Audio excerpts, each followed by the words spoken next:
तूफानों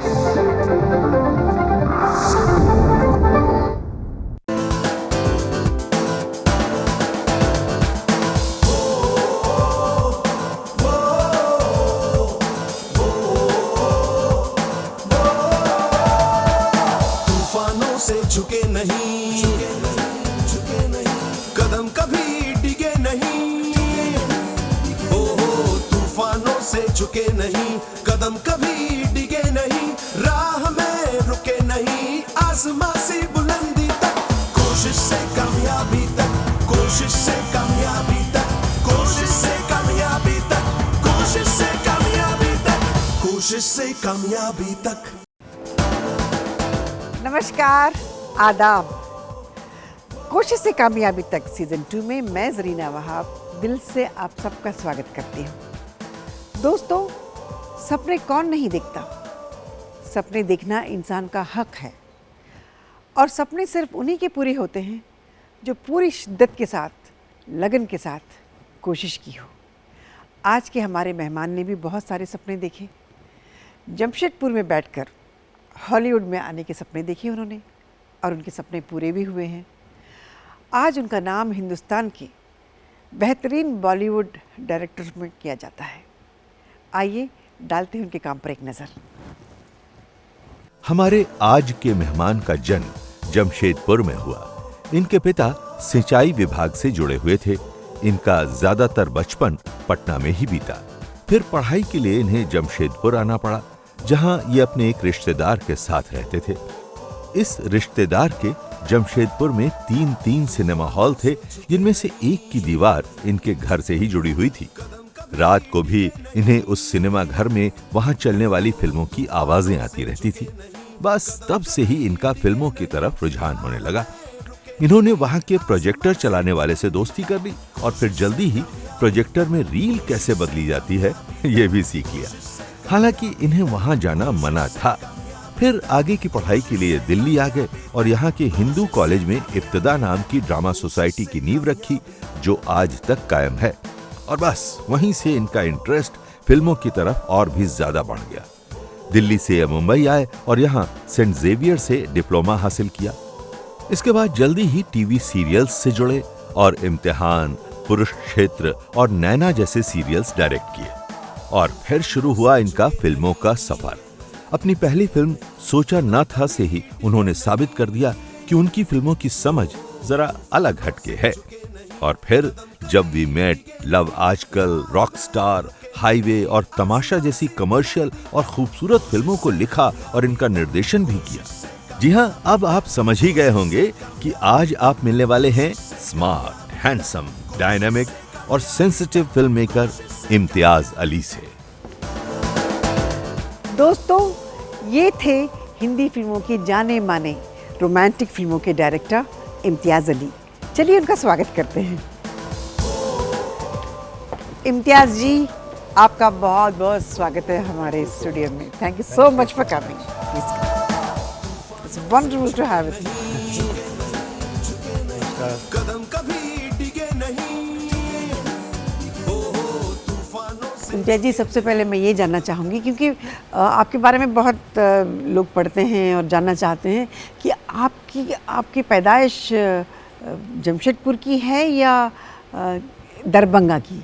नहीं, मेरी पैदाइश जमशेदपुर की है जी। और मेरे ख्याल से इंटरनेट में कहीं कुछ साइट्स में ऐसा लिखा हुआ है कि मैं दरभंगा का हूँ। ये किसी ने मजाक किया है। मैं जमशेदपुर का ही हूँ। और वहीं पर I am born and brought up in Jamshedpur. अच्छा, तो जमशेदपुर में ही आपका बचपन गुजरा होगा? जी हाँ, वहीं जब सारी पढ़ाई लिखाई जो नहीं भी की, थिएटर की शुरुआत और खेल कूद की शुरुआत, स्कूल लाइफ सब वहाँ था। बीच में कुछ साल के लिए मेरे फादर का ट्रांसफ़र पटना हुआ था जी। तो हम लोग पटना में 7-8 साल हम वहाँ भी रहे, वहाँ भी स्कूल में गए जी। और फिर वापस जमशेदपुर आ गए, फिर वहाँ पढ़ाई ख़त्म की, दिल्ली आया।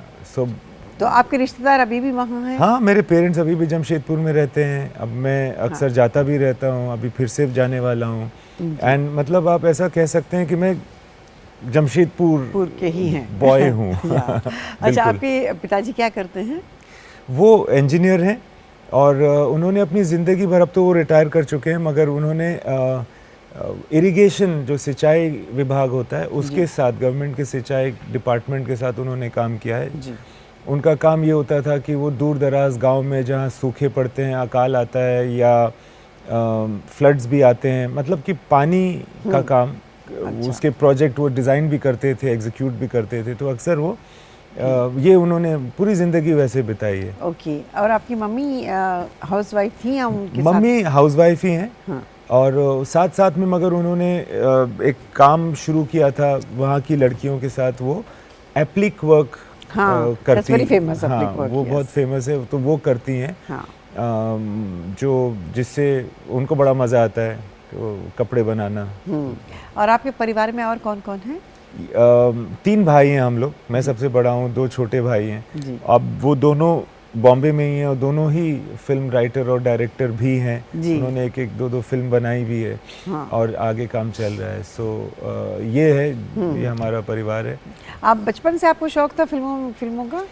शौक तो सारे बच्चों को होता है मेरे ख्याल से, मुझे भी था। और हम actually। लोगों को इजाज़त उतनी नहीं होती थी हमें, हालांकि हमारे रिश्तेदारों के सिनेमा थिएटर भी थे, मगर बच्चों का फिल्म देखना एनकरेज नहीं किया जाता था। तो ऐसे में मैं छुप करके फिल्में देखता था। हाँ। और बट मुझे लगता है कि मेरे माँ बाप को, मेरे मम्मी डैडी को बहुत शौक था फिल्म्स का। जी। तो वो आपस में भी जो बातें करते थे या लोगों से जो बातें किया करते थे, वो मैं सुनता था। तो आई थिंक मेरा सबसे पहला इंटरेस्ट फिल्म्स का मेरे पेरेंट्स से ही शुरू हुआ होगा। और घर में फिल्मों की समीक्षा होती थी घर में? एक्चुअली हाँ, वो लोग बात किया करते थे, बट जो बड़े थे, जो उनकी बातें मैं सुनता था, वो लोग उस वक्त जो अल्टरनेटिव सिनेमा था उसको ज़्यादा पसंद करते थे। तो वो श्याम बेनेगल टाइप के नाम ज़्यादा सुनने में आते थे। थोड़ा मीनिंगफुल सिनेमा ज़्यादा वो लोग देखते थे। हालांकि ऐसा नहीं था कि धर्मेंद्र सारी फिल्में देखते थे, बट दोनों तरह की फिल्में देखते थे, let's put it that way. तो काफ़ी बातें होती थी। हाँ, मैंने तो ये भी सुना आपको फिल्मों का इतना शौक था कि आप प्रोजेक्टर रूम में भी चले जाया करते थे। एक्चुअली जमशेदपुर में मेरे जो रिश्तेदार हैं, उनके 3 सिनेमा थिएटर हुआ करते थे, अब भी हैं, बट अब वो बंद हैं टैक्सेशन की वजह से।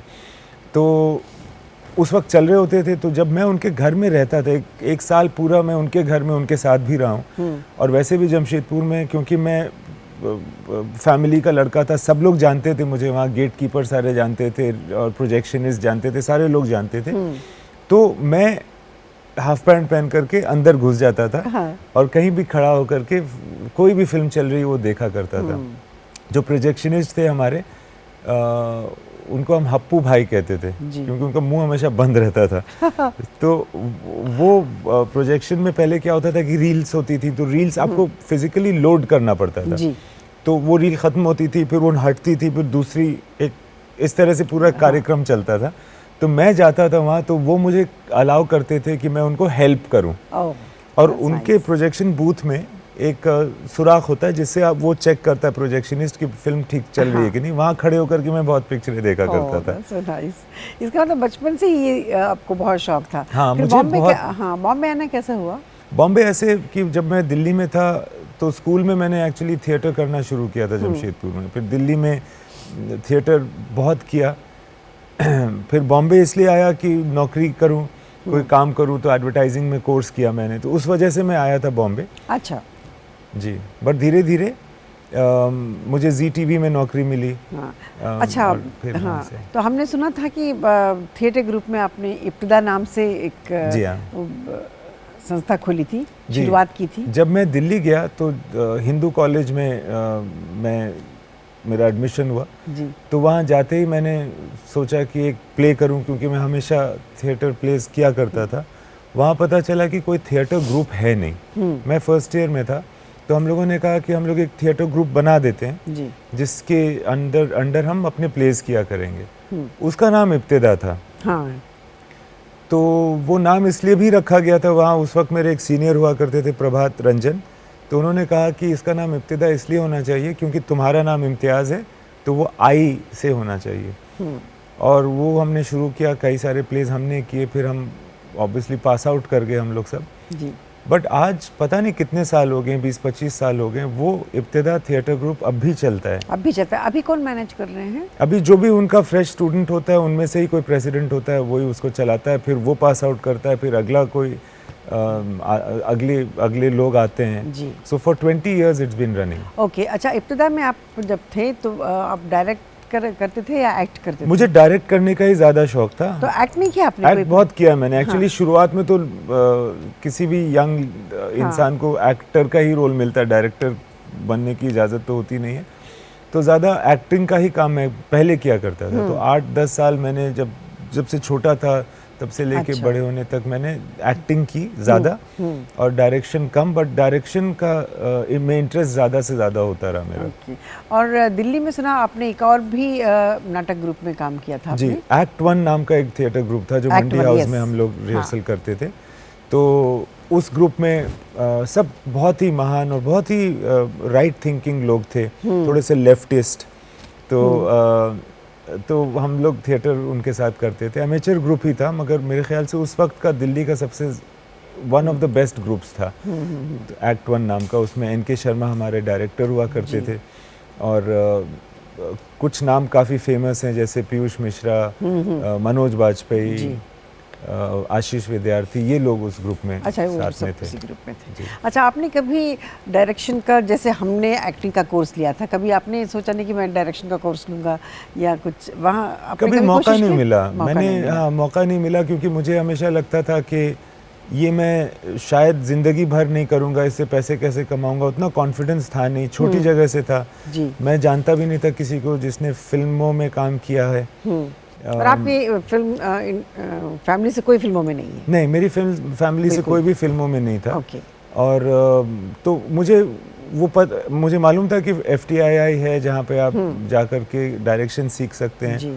बट समहाउ वो मेरे रडार में नहीं था। मुझे लगा नहीं कि मैं इतना टाइम इन्वेस्ट कर सकता हूँ उसके अंदर, या मेरा होगा। मुझे लग रहा था मेरा होगा ही नहीं, मैं जाके टाइम वेस्ट करूँगा। जी। तो थिएटर करते करते मैंने सोचा कि मैं इंग्लिश लिटरेचर करूँगा, कोई और नौकरी लूँगा, मगर अपना एज अ पैशन कंटिन्यू करूँगा। Okay. But I think God has been kind that धीरे धीरे मेरी कश्ती जो है इस घाट लगी। That's good. हम लेते हैं एक छोटा सा ब्रेक। ब्रेक के बाद हम बातें करेंगे आपके बॉम्बे आने का कैसा हुआ। ठीक है दोस्तों, हम बातें कर रहे हैं इम्तियाज़ अली जी से। बस छोटा सा ब्रेक लेते हैं, फिर आएंगे, जाइएगा मत। कोशिश से कामयाबी तक। दोस्तों, ब्रेक के बाद आपका स्वागत है।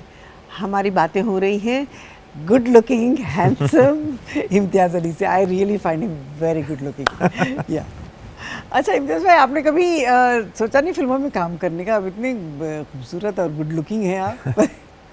नहीं, फिल्मों में एक्टिंग करने की बात मैंने कभी सोची नहीं। क्योंकि आपने तो एक्टिंग भी की है थिएटर हाँ, में। मैंने एक्टिंग की है, और एक ज़माना था जब कुछ लोग कह भी रहे थे कि मैं एक्टिंग करूं। जब मैं आया था मुझे काफ़ी कुछ ऑफर्स आया करते थे, मगर मैंने पता नहीं क्यों सही किया कि गलत किया। मैंने सोचा कि मुझे डिसाइड कर लेना चाहिए कि मुझे डायरेक्शन करना है या एक्टिंग, क्योंकि दोनों की अपनी तैयारी होती है। मेरे ख्याल से दोनों का अपना एक नज़रिया होता है। कुछ लोग होते हैं गुरुदत्त और राज कपूर जैसे जो दोनों मैनेज करते हैं। मेरा इंटरेस्ट डायरेक्शन में था। मैंने सोचा कि अगर मैं एक्टिंग में जाऊंगा तो शायद मुझे थोड़ी बहुत सक्सेस मिल जाए और फिर मैं ये अपने डायरेक्शन वाले काम से डिस्ट्रैक्ट हो जाऊं, या मौका ना मिले मुझे। So you are clear what you want. हाँ, मुझे चाहिए, मुझे डायरेक्शन का ही करने का ही दिल था। तो मैंने उसी लिए खास करके एक्टिंग के हर ऑफर को मना किया। इसका मतलब ऑफर्स आए थे आपको? कुछ उस वक्त आए थे। हाँ। That's good. तो अभी बताइए बॉम्बे के सफ़र के बारे में। मैं दिल्ली में था कॉलेज के बाद। मैंने सोचा अब क्या करूं। इंग्लिश लिटरेचर में मैंने ग्रेजुएशन किया था, और मैंने सोचा बॉम्बे में मीडिया रिलेटेड कोई काम करूंगा तो सुखी रहूंगा। मुझे लगता था कि मैं इस दुनिया में ज़्यादा कंफर्टेबल रहूंगा, कुछ कंट्रीब्यूट कर सकूंगा। तो फिर मैंने यहाँ पर देखा ज़ेवियर्स में एक इंस्टीट्यूट ऑफ कम्युनिकेशन है जहाँ पे एडवर्टाइजिंग और मार्केटिंग का एक कोर्स है।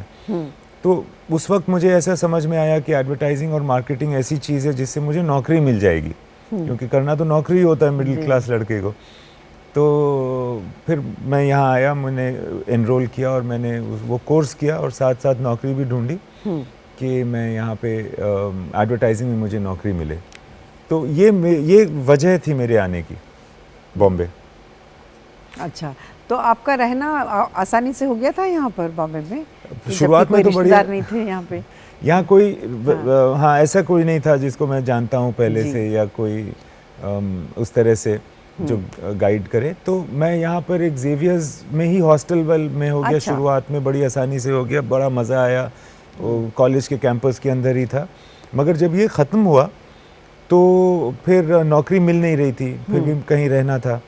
तो हम कोई 10-12 लड़के हॉस्टल से निकलते ही, और हॉस्टल में हमारी रेपुटेशन ऐसी थी कि वो वक्त के पहले ही हमें निकाल दिया गया था। Really? तो हम थोड़ा सड़क पे आ गए।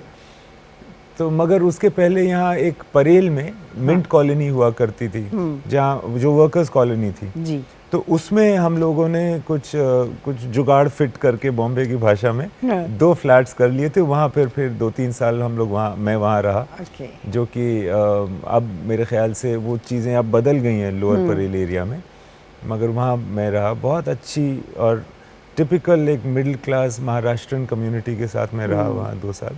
That's nice. और आपके साथ जितने भी फ्रेंड्स थे वो जी। भी फिल्म इंडस्ट्री से ताल्लुक़ रखते हैं, या उनमें से कोई आए हैं फिल्मों में, या क्या है? जी, एक्चुअली मेरे जो पुराने दोस्त हैं, एक अनुराग कश्यप है अच्छा। जिसको मैं दिल्ली में जानता था।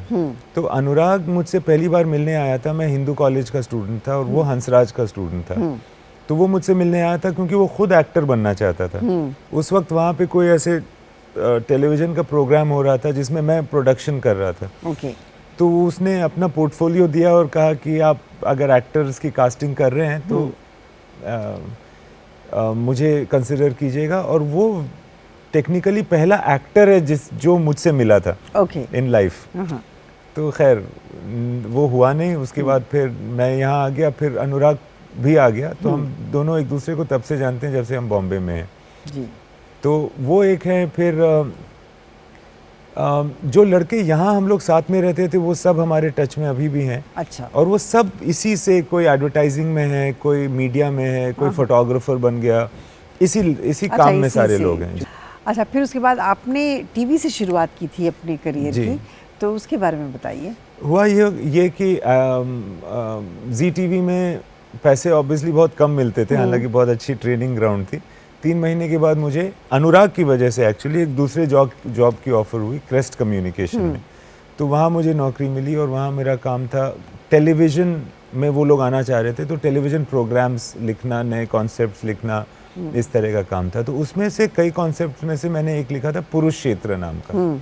कुरुक्षेत्र एक टॉक शो हुआ करता था जिसमें किरण खेर एंकर थी और ये किरण खेर एंकर किया करती थी। किरण एंकर थी। Kurukshetra, I remember this. सो वो मेरा कॉन्सेप्ट था। तो हम लोगों ने वो शुरू किया एंड इवेंचुअली मैंने उसको डायरेक्ट करना शुरू कर दिया। तो उस वक्त मैं कोई 22 साल का था और ऐसा सौभाग्य रहा कि मैं ऑलरेडी डायरेक्ट करना शुरू कर दिया मैंने। तो ऐसे ही शो था, स्टूडियो में हम लोग करते थे एंड वो कोई 104 एपिसोड किरण के साथ हुआ। फिर दिव्या सेठ I as an anchor and फिर उनके साथ कुछ मेरे ख्याल से 50-60 एपिसोड हुआ।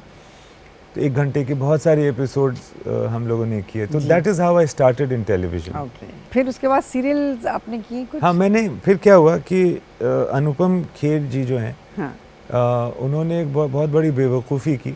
वो एक सीरियल प्रोड्यूस किया करते थे जिसका नाम था इम्तिहान, yes. जो दूरदर्शन पे था। हाँ। तो वो बहुत पॉपुलर सीरियल था और उसके बहुत ही अच्छे डायरेक्टर थे मिस्टर रवि राय। और तो रवि जी उसको डायरेक्ट करते थे। मैं एकदम अपरिचित था, इन लोगों को जानता भी नहीं था। कुछ हुआ उनका, रवि राय ने सीरीज़ डायरेक्ट करना बंद कर दिया। तो अनुपम खेर कॉन्ट्री में थे कि क्या करें, किसको डायरेक्टर लें। और वो अपनी बीवी से मिलने अक्सर हमारे सेट पे आते थे। उनको लगता था कि मैं बहुत ही इंटेलिजेंट और एफिशिएंट और टेक्निकली बहुत स्मार्ट हूँ, क्योंकि वो देखते थे कि मैं कंट्रोल रूम में बैठा हूँ और वो कैमरे से बात भी कर रहा हूँ, खुद ही एडिट कर रहा हूँ। उनको लगता था ये कोई इंटेलिजेंट लड़का है। तो उन्होंने कहा कि तुम डायरेक्ट करो, क्योंकि वो खुद डेस्परेट थे। वो चाहते थे कि उनका शो कंटिन्यू करे। इम्तिहान डायरेक्ट करो, उन्होंने मुझे ऑफ़र किया। तो मैंने बोला मैंने लाइफ में आज तक कभी ये फिक्शन सीरीज़ डायरेक्ट की नहीं है। वो बेचारे शायद उनके पास कोई ऑप्शन ही नहीं था, तो उन्होंने कहा कि नहीं नहीं मुझे पूरा कॉन्फिडेंस है तुम्हारे पर, तुम बहुत अच्छा करोगे। उस तरह से मैंने इम्तिहान डायरेक्ट करना शुरू किया, जो उस वक्त का एक बहुत बड़ा प्रोग्राम था। एंड उसमें बहुत अच्छे एक्टर्स थे, टेक्नीशियंस थे, जो अभी उनमें से कई लोग मेरे मैं उनसे और आपको टच मजा में आता था डायरेक्ट? मुझे डर लगता था डायरेक्ट करने में, क्योंकि मुझे ये मालूम था कि मुझे मालूम नहीं है कि डायरेक्ट कैसे किया जाता है। तो मुझे लगता था कि मैं कुछ भी करूँगा, अभी कोई गलती हो जाएगी, लोगों को समझ में आ जाएगा कि मैं अज्ञान हूँ, जानता नहीं हूँ। मैं एक्टिंग करता था कि मैं डायरेक्ट कर रहा हूँ, हालांकि मैं कैमरामैन वगैरह से समझने की कोशिश करता था कि करना क्या है मुझे जी। और तो धीरे धीरे, क्योंकि मैं इनसिक्योर था, मुझे मालूम नहीं था, मैंने काफ़ी दुगनी तेज़ी में सीखना शुरू किया कि ये क्यों करते हैं, ये वाला कैमरा यहाँ क्यों रखा है, वहाँ क्यों नहीं रखा। जैसे आप देखेंगे सारे कैमरेज एक तरफ है, इस तरफ नहीं है, इसकी क्या वजह हो सकती है। तो ये सब सोचते हुए, दूसरों से इन्फॉर्मेशन लेते हुए मैंने इतना मैनेज किया कि लोग मुझे निकाल ना दें कि तुम्हें नहीं पता, तुम निकल जाओ, ये ना हो जाए मेरे साथ। तो इस तरह से धीरे धीरे इंसान सीखता है। मेरा ये था, जैसे आपने पहले पूछा था कि मैं फिल्म स्कूल नहीं गया हूँ, मगर ये हो गया कि इम्तिहान उस तरह से मेरे लिए फिल्म स्कूल का उसने काम किया था। इम्तिहान के बाद और कोई डायरेक्ट नहीं किया आपने टेलीविजन? इम्तिहान के बाद मैंने जी टीवी पर कुछ एपिसोडिक सीरीज़ डायरेक्ट किए। एक नैना नाम का सीरीज़ था जो उस वक्त के सहारा टीवी पर था, उसको किया था।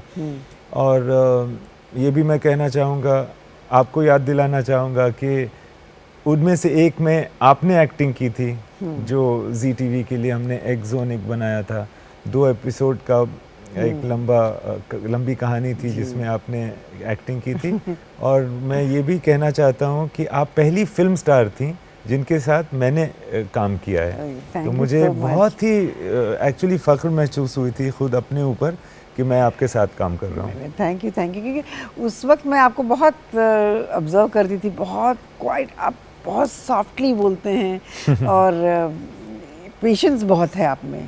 एक्चुअली जिसमें पेशेंस होते हैं ना, वो हमेशा बहुत अच्छा डायरेक्टर होता है। तो आज माशाल्लाह इसीलिए आप इतने अच्छे डायरेक्टर हैं।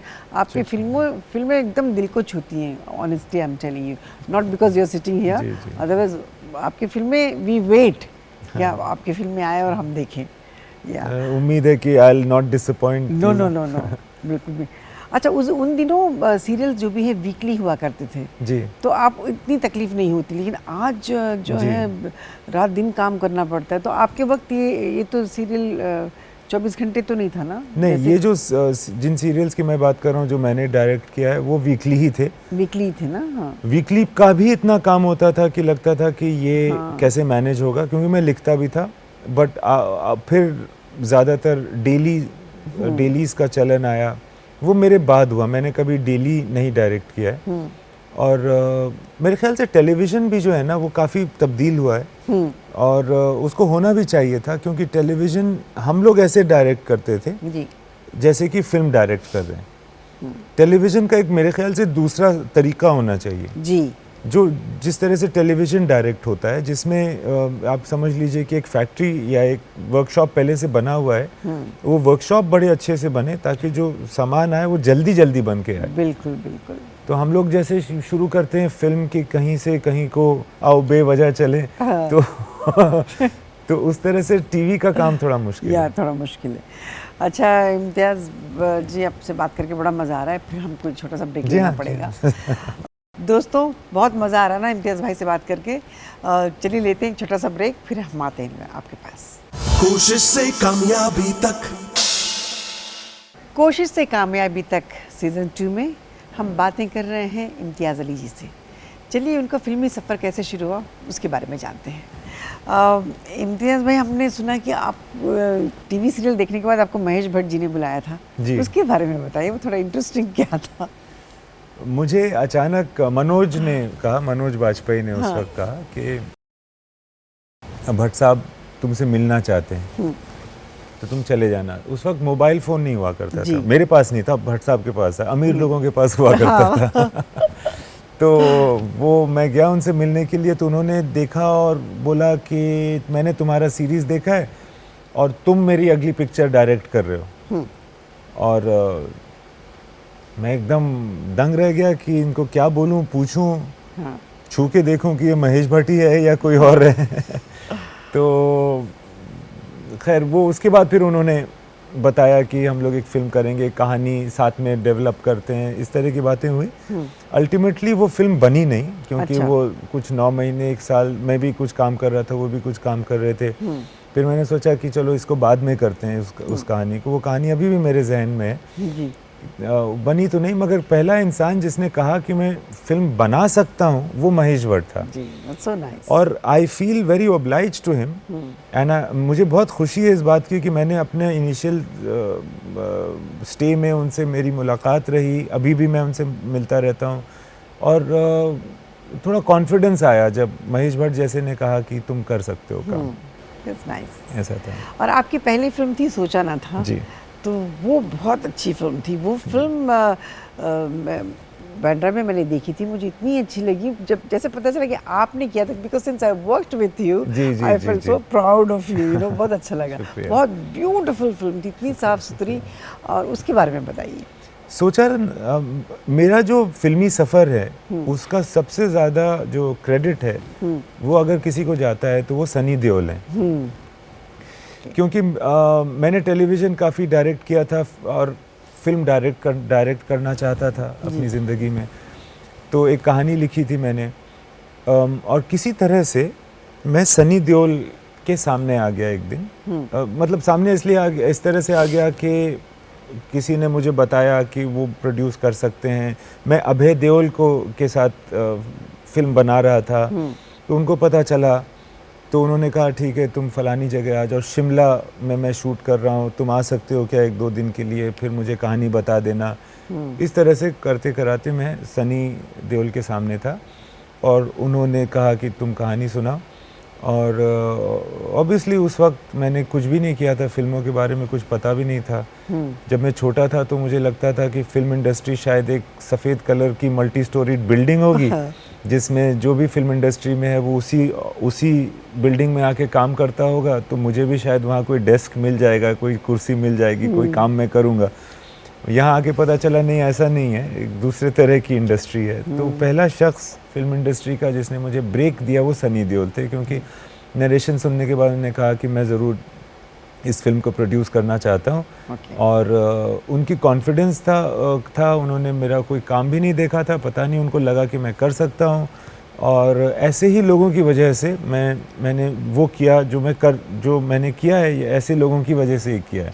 दूसरे लोग जो जिन्होंने कॉन्फिडेंस दिखाया। हाँ। तो सनी देओल के बारे में कह रहा था मैं, तो वो मेरे पहले प्रोड्यूसर बने। और इतने प्यार से, इतनी इज्जत से उन्होंने अपने कंपनी में मुझे डायरेक्टर लिया और मैंने वो फिल्म बनाई, सोचा ना था। वो तो हम सब जानते हैं कि वो बहुत खूबसूरत फिल्म थी और बहुत ही अच्छी फिल्म थी। और उसके बाद जब वी मेट के लिए जब आपने बनाया तो उसके लिए दोनों के बीच में बहुत ज़्यादा गैप था, या मिलने में, ये फिल्म के लिए आर्टिस्ट आपने लेने में कुछ आपको दिक्कत हुई? नहीं, हाँ, क्या हुआ कि सोचा ना था को बनने में काफ़ी वक्त लगा था। और उसके बाद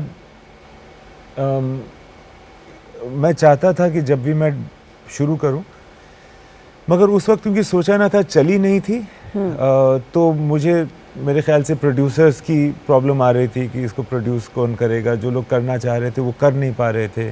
फिर वो मैं कई एक्टर्स के पास भी गया, मगर वो कोई ऐसा एक्टर मिल नहीं रहा था। तो मैंने फिर सोचा कि चलो जब भी मैं नहीं बनाता हूँ, फिर दूसरी मेरी कहानी थी, मेरे पास रॉक स्टार मैंने लिखी थी, तो मैंने सोचा ये बना लेता हूँ। फिर और कोई कहानी थी, मैंने सोचा वो कर लेता हूँ। ये ऐसे करते कराते 2-3 साल गुजर गए। सो बेसिकली सोचा ना था कि 2 साल तक मैंने और कुछ नहीं किया। कोशिश ही की कि कोई दूसरी फिल्म बन जाए।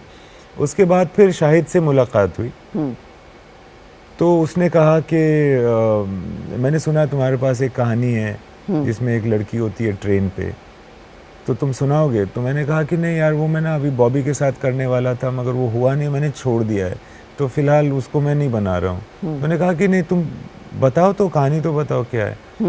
तो फिर शाहिद और करीना को मैंने वो कहानी सुनाई, फिर उन्होंने कहा कि यार इसको शुरू करते हैं, जल्दी शुरू करते हैं। और मेरा भी ऐसा था कि बहुत दिन से मैंने काम नहीं किया था। हाँ।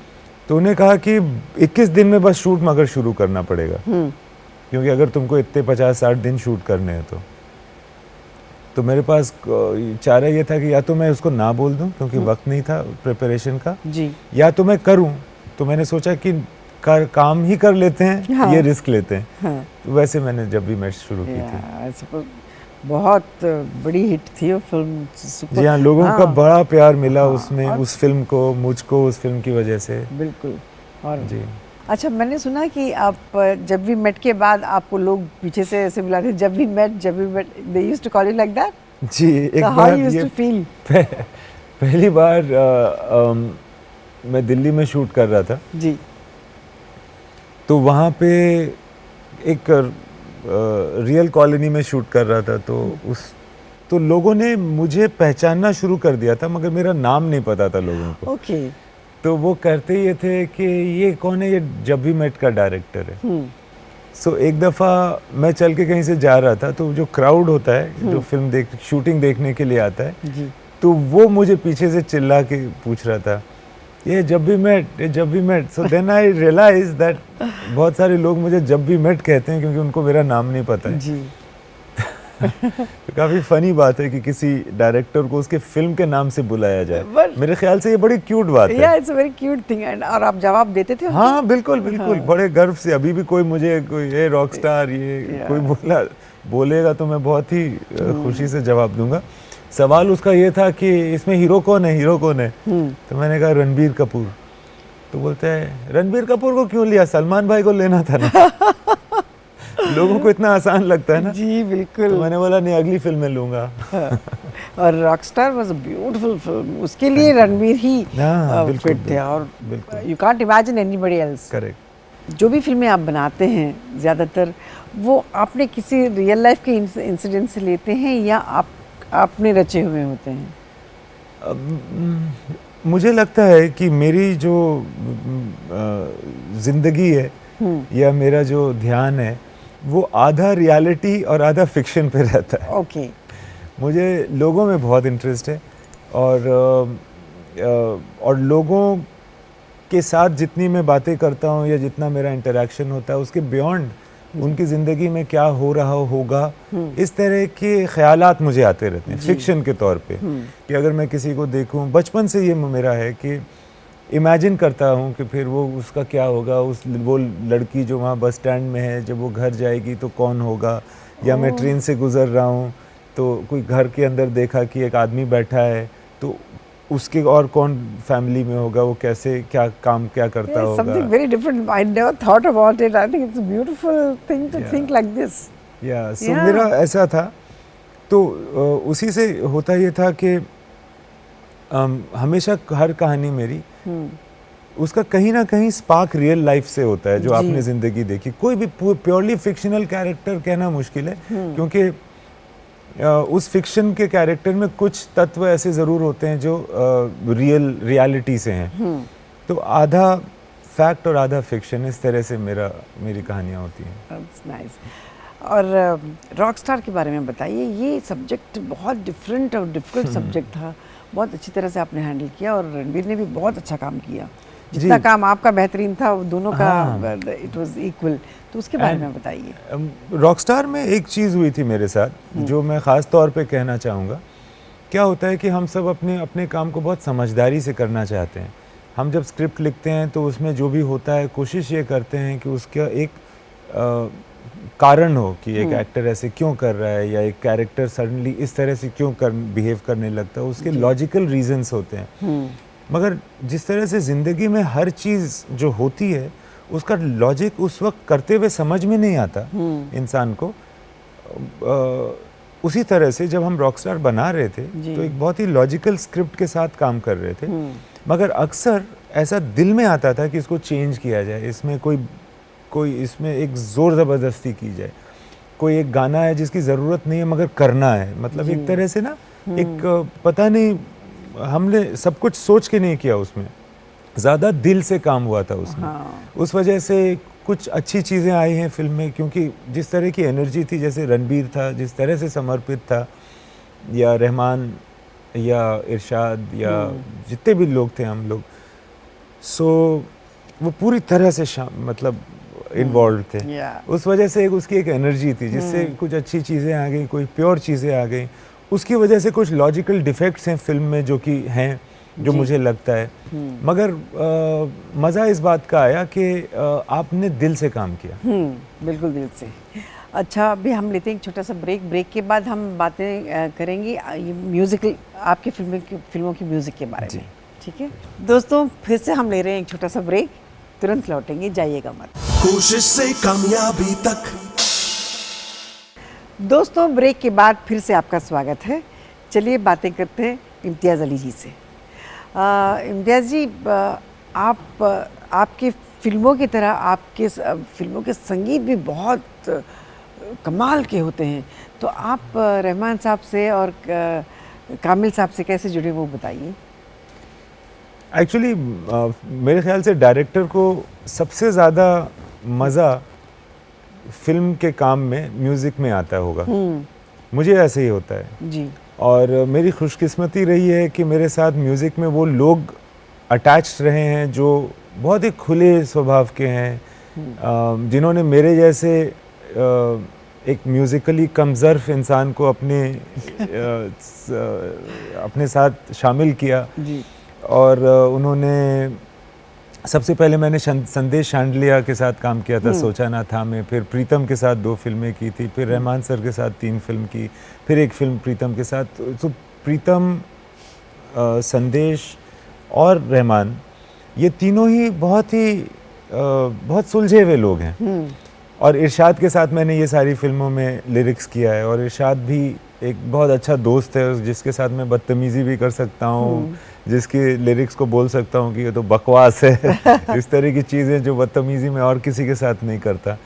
तो हम करते ये हैं कि म्यूज़िक डायरेक्टर, लिरिसिस्ट और मैं, हम तीनों पहले तो फिल्म के बारे में बातें करते हैं कि क्या है, उसको समझने की कोशिश करते हैं। तो जो म्यूज़िकल इंसान होता है ना, उसके अंदर कुछ ना कुछ संगीत आती रहती है, और जो लेखक होता है या शायर होता है, उसके जहन में कोई ना कोई ख्याल आता है जिसको वो बयान करता है। तो जो नेचुरली आता है हम उसको पकड़ते हैं, उसमें से जो लगता है कि हाँ ये हमारी फिल्म के लिए बेहतर है या ये अच्छा है, उसको लेकर के हम बनाना शुरू करते हैं। इस तरह से गाना बनता है। ऑब्वियसली एक सिचुएशन होती है, जैसे कि एक स्क्रीन प्ले मैंने लिखा हुआ है, तो उसमें ये है कि इस जगह पर एक गाना आएगा और वो इस वजह से आएगा, और इस तरह की बातें उसमें व्यक्त की जाएंगी। तो वो भी उनको पता होता है। तो पहले डिस्कशन होते हैं काफ़ी, खास करके रहमान सर के साथ, और बातें बहुत हम कई बार बातें करते हैं, अलग अलग तरह से उसी के बारे में बातें करते हैं। कभी कभी समझ में नहीं आता कि हम काम कर रहे हैं कि सिर्फ बकवास कर रहे हैं। अच्छा, कभी कभी आप कहते हैं, नहीं कभी नहीं, खैर फिल्म के डायरेक्टर तो आप ही हैं, आप कहते हैं कि गाना यहाँ होना चाहिए, तो वैसे म्यूजिक डायरेक्टर भी आपको सजेस्ट करते हैं कि इस जगह पे गाना हो तो जी हाँ, जी हाँ। एक्चुअली रहमान सर के साथ क्या होता है जी, कि मैं जो उनको कहूँ, रहमान सर के साथ सबसे बड़ी खूबी क्या है कि वो हर चीज़ मान लेते हैं। तो यहाँ गाना होगा, ओके यहाँ गाना होगा, यहाँ गाना इस तरह से होगा तो ठीक है जी, ऐसे होगा। अच्छा, तो आपको केयरफुल रहना पड़ता है कि मैं बोल दूंगा ये कर देंगे तो सोच के बोलो। दूसरी बात ये होती है रहमान सर के साथ कि वो ना, आपने जैसा कहा है वैसा तो वो कर देंगे। उसके बाद जो उस कहानी की वजह से उनके जहन में जो बातें आई हैं, उनके दिल में जो बातें आई हैं म्यूजिकली, वो भी वो करते हैं। और वो कहते हैं कि देखो ये मैंने ऐसे कल में रात में मैंने ये बनाया है, तुम देखो ज़रा इसको। ऐसे भेज देते हैं बिला वजह, कभी कभी कोई चीज़ भेज देते हैं। जब आप उसको जब मैं उनको सुनता हूँ तो मुझे लगता है कि ये कोई बात है इस फिल्म की जो अभी तक कही नहीं गई है म्यूजिकली, वो चीज़ अब व्यक्त हो रही है, इन्होंने कहा है। तो वो अक्सर यही होता है कि हम शुरू करते हैं कि हमने हाईवे फिल्म शुरू की थी ये सोच के कि इसमें सिर्फ एक गाना होगा। तो मैंने रहमान सर को बोला था कि सर इस पिक्चर में एक गाना है, मैं क्या आपको बोलूं बनाने के लिए। उन्होंने कहा कि नहीं मैं करता हूँ। आखिर में 9 गाने थे उस फिल्म में, क्योंकि उन्होंने बनाया इतने अच्छे से और इतने अंदरूनी तरीके से कि उसके बगैर वो फिल्म एकदम इनकम्प्लीट होती। तो वो उनकी समझ है या उनकी एक मेरे ख्याल से उनकी जगह है कि वो समझते हैं कि किस तरह से कहाँ पे पानी की तरह म्यूज़िक आ जाना चाहिए पिक्चर जी। के अंदर। ओके, अच्छा, आप हाईवे की बात निकली जी। है, तो उस वक्त आप दीपिका और रणबीर इनके साथ काम कर रहे थे, तो इसमें एक नई लड़की को लेने का कैसा सोचा आपने? एक्चुअली मेरा ये दिमाग ये नहीं था कि मैं नई लड़की के साथ काम करूँगा। हाँ, मैं तो ये समझ रहा था कि मैं किसी ऐसी लड़की के साथ काम करूँगा जो उम्र में इतनी कम नहीं है, इतनी कम सिन भी ना हो कि उसने ज़िंदगी ना देखी हो। मैं समझ रहा था कि एक ऐसी लड़की हो जो कम से कम मतलब लेट 20s की हो, ताकि उसको समझ में आए कि मैंने ज़िंदगी देखी, अब शादी करने वाली है। क्योंकि एक मैच्योरिटी की तलाश थी मुझे, एक ज़िंदगी के तजुर्बे की तलाश थी। जब मैं आलिया से मिला, आलिया से मैं पहले मिल चुका था जब वो बहुत छोटी थी, भट्ट साहब के साथ। मगर बाद में अभी जो मैं आलिया से मिला फिल्म के पहले, तो मैंने उसके अंदर, बहुत कम सिन थी वो, बहुत छोटी थी, मगर मैंने उसके अंदर वो मैच्योरिटी पाई जिसकी मुझे तलाश थी। ओके, और उसके अलावा उसके अंदर एक इमोशनल तड़प जिसको कह सकते हैं, वो थी एक।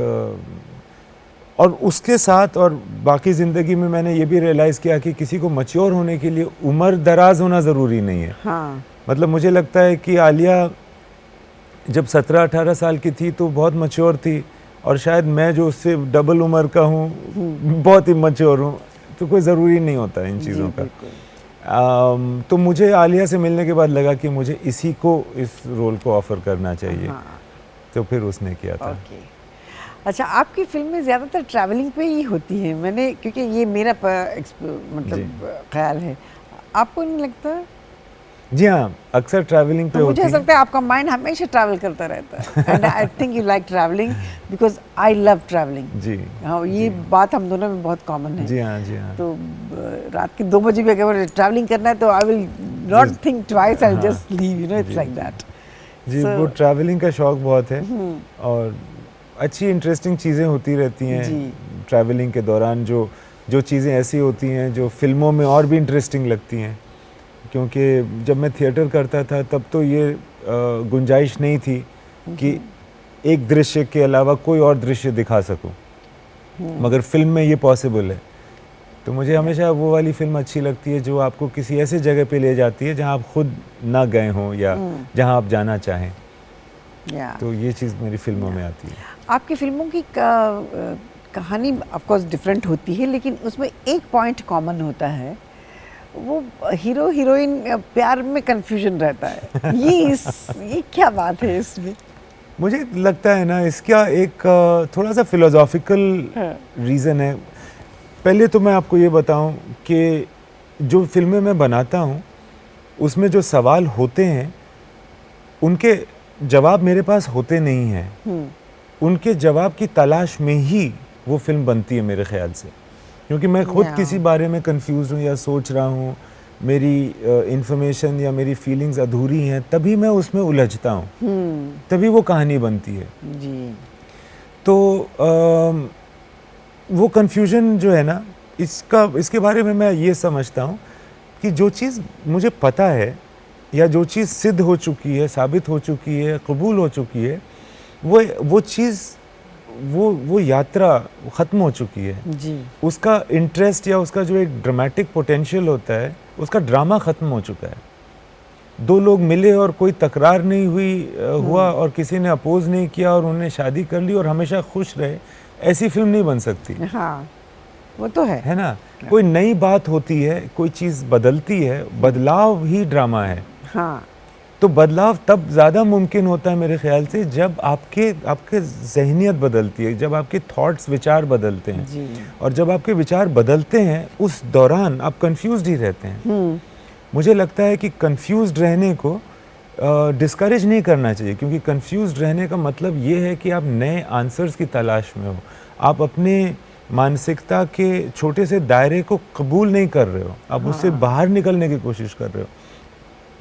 और तभी मेरे ख्याल से मेरी ज़िंदगी में या किसी भी इंसान की ज़िंदगी में और देयरफॉर मेरे कैरेक्टर्स की ज़िंदगी में एक कोई नई बात आती है जो ड्रामेटिक है, जिस पर कहानी बननी चाहिए। मेरा ये कोई तरीका है। मैं खुद अपनी फिल्मों को देखता हूँ तो लगता है कि हर आदमी इसमें जैसे वीरेन कंफ्यूज्ड है, सोचा ना था मैं। हाँ, गीत जो कंफ्यूज नहीं है वो हो जाती है बेचारी आधी फिल्म के अंदर। तो बहुत सारे इस तरह के लोग हैं जो अभी भी सफ़र में हैं। ऐसा होता है। और फिल्मों के अलावा आपका एक बहुत बड़ा प्यार है जिनसे आप बहुत प्यार करते हैं, जिनकी बहुत इज्जत करते हैं, दिलीप साहब। जी जी। तो दिलीप साहब के बारे में आप बताइए। एक्चुअली दिलीप साहब को मेरे वालिदैन, मेरे सारे घर वाले सब उनके फ़ैन थे। और अभी रिसेंटली किसी ने मुझसे पूछा कि वो कौन सा एक्टर है जिसके लिए तुम कुछ भी करोगे, पूरी नई फिल्म लिख दोगे उनको अपनी फिल्म में लेने के लिए। तो मैंने कहा दिलीप साहब आप उनको मनाइए, मैं बिल्कुल उनके साथ काम करना चाहता हूँ। मुझे लगता है बाद में मैंने उनको डिस्कवर किया, क्योंकि जब उनकी फिल्में आती थी तो मैं, मतलब कि जब वो यंग एक्टर थे तब मैं पैदा ही नहीं हुआ था। काफ़ी बाद में मैंने उनकी फिल्म्स को डिस्कवर किया और मुझे ऐसा लगता है कि मेरे ख्याल से पूरी दुनिया में मैंने कभी किसी को इतनी अच्छी एक्टिंग करते नहीं देखा जितना दिलीप कुमार के बारे में मुझे लगता है। और क्या बात थी उनमें, वो कैसे करते थे, कहाँ से उन्होंने ये समझ पाई या ये ट्रेनिंग ली कि उस तरह से एक्टिंग करें जैसे उन्होंने नया दौर में किया है या जैसे उन्होंने सगीना महतो में किया है, राम और श्याम, हर पिक्चर उनकी जिस तरह से भी वो करते थे, ऐसा लगता था ये इंसान एक्चुअली इस ज़िंदगी में यही कर रहा है जो वो कर रहे हैं। छोटे से छोटा रोल उन्होंने इतने अच्छे से किया है जी। एंड रियल होता था। आप देखें उस ज़माने में काफ़ी नकली एक्टिंग हुआ करती थी। उनके आसपास के जो लोग थे बड़ी बनावटी लग रहे होते थे, रियल नहीं लगते। He was so natural, very natural, कि पता नहीं इन्हीं में क्या वो नमक था कि ये ऐसा लगता है कि ये तो एकदम ऐसे ही है जैसे मैं बिहेव करता हूँ घर में। और फिर भी वो एक्सेप्ट किए जाते थे। उनको पता नहीं, लोग कहते होंगे कि नहीं यार तुम भी थोड़ा एक्टिंग करो, एक्टिंग करो। वो करते नहीं थे। और इतने, और सबसे ज़्यादा नामी ग्रामी प्रख्यात भी वो थे जी। तो मुझे लगता है कि he is the single most institution of acting. Yes, I agree with you completely. तो मैं बहुत, जब मैं बॉम्बे आई थी, मैं एक जगह पेइंग गेस्ट थी। अच्छा। तो उस बंगले में उनकी आपा जो थी, ताज आपा, तो अच्छा। ताज आपा से मिलने वो दिलीप साहब आया करते थे। जैसे मुझे किस्मत आपकी। अरे आप यकीन कीजिए, मेरे तो मैं वेट करती थी कब आएंगे दिलीप साहब, मैं मिलूं। तो जैसे आए, मैं ताज आपा से मैंने कहा कि आएंगे तो बताना, मुझे मिलना है। तो हाँ आ जाओ, आज शाम को आ रहे हैं। तो मैं गई उनके पास और आप यकीन कीजिए मैं मेरी हालत मैं बता नहीं सकती। फिर मैंने उनसे कहा था कि दिलीप साहब मैं पुणे फिल्म इंस्टीट्यूट से आई हूँ, मुझे फिल्मों में काम करना है। अच्छा, फिर डाइनिंग टेबल पे बैठे हुए थे, तो बैठो, मैं बैठ गई। अच्छा तो कुछ एक्टिंग करके दिखाओ। फिर थोड़ी देर तक मैं उनसे बातें करती रही। तो फिर कहा कि एक्टिंग करो। मैंने कहा सर जो मैंने किया वो एक्टिंग ही। इमीडिएटली एक पेन मंगवाया, लेटर लिख के उन्होंने कहा कि जब बी आर चोपड़ा से मिलो। अच्छा। I mean that's very sweet of him. अच्छा। I can never forget that gesture. Then I went and met Chopra साहब that time. खैर काम नहीं किया वो अलग बात है, जी, लेकिन जी। that's very sweet of him. हाँ। कोई ज़रूरत नहीं है उनको ऐसे करने की। जी, तो जी। उनको लगा, मतलब शायद मेरे कहने का, या तो जब फिल्म इंस्टीट्यूट से आते थे थोड़ा ओवर कॉन्फिडेंट तो होते ही हैं। तो मुझे ऐसा लगा जो हम बात कर रहे हैं this is also an acting. तो उनको ये शायद वो बात अच्छी अच्छी लगी उसको। जी। या सर, वाह, बहुत अच्छा वाक़या बताया आपने। अच्छा आखिरी में एक बात और मैं पूछना चाहूँगी, क्या हम इम्तियाज़ अली को कोई ऐसी फिल्म बनाते हुए देख सकते हैं कि मुग़ल आज़म हो या शोले हो, क्योंकि आपकी फिल्मों से बिल्कुल हटकर आपकी बहुत नेचुरल रोमांटिक फिल्में होती हैं, तो इस टाइप की फिल्में larger than life kind of. मैं ज़रूर एक ऐसी फिल्म बनाना चाहता हूँ जो हिस्ट्री पे बेस्ड हो। जी। अब वो कितनी लार्जर देन लाइफ हो पाएगी वो पता नहीं। मैं ऐसे कैरेक्टर्स की तलाश ज़रूर करूँगा जो नेचुरली लार्जर देन लाइफ थे, ताकि वो भी रियल होते हुए भी लार्जर देन लाइफ हो। मगर मुझे ऐसा लगता है जो हिस्टोरिकल फिल्म्स हम बनाते हैं, आपने कभी नोटिस किया होगा कि वो हमेशा राजा महाराजाओं की कहानी होती है। जी। जो आम जनता थी वो भी तो उसी तरह से बातें करती होगी अपने घरों में जैसे हम करते हैं। जी। उनके लिए वो नेचुरल होगा। हम पता नहीं क्यों एक थोड़ा मैं कोशिश करूँगा कभी ऐसा एक काम कुछ करूँ जिसमें उसको बनावटी ना बना करके उसको भी रियल की तरह करूं और कोई कहानी और कोई पीरियड इतना इंटरेस्टिंग हो कि जिसमें देखने में और काम करने में मज़ा आए। That's nice. चलिए, I wish you all the best. दिल तो नहीं कर रहा है कि बातें यहाँ ख़त्म करूं, लेकिन बातें ख़त्म करना पड़ेगा अभी। जी, मुझे बहुत मज़ा आया बहुत आपसे मज़ा आ रहा फिर मुझे से भी। दोबारा मिल करके और Yeah. यहाँ आकर के That's true. बहुत अच्छा लगा। मुझे भी लग रहा है कि काश ये ख़त्म ही ना होता। बहुत स्वीट। अच्छा, आपके बाजू में किताब रखी है, आपकी तस्वीर है उसमें। जी, आप छोटा सा ऑटोग्राफ कीजिए, एक छोटा सा मैसेज लिखिए हमारे दर्शकों के लिए। अच्छा।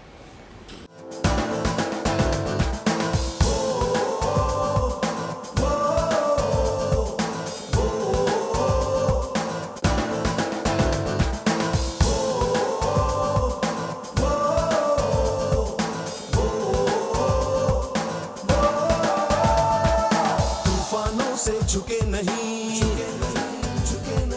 कदम कभी डिगे नहीं, हो तूफानों से झुके नहीं, कदम कभी डिगे नहीं, राह में रुके नहीं, आसमां सी बुलंदी तक, कोशिश से कामयाबी तक, कोशिश से कामयाबी तक, कोशिश से कामयाबी तक, कोशिश से कामयाबी तक, कोशिश से कामयाबी तक, कोशिश से कामयाबी तक, कोशिश से कामयाबी तक, कोशिश से कामयाबी तक, कोशिश से कामयाबी तक।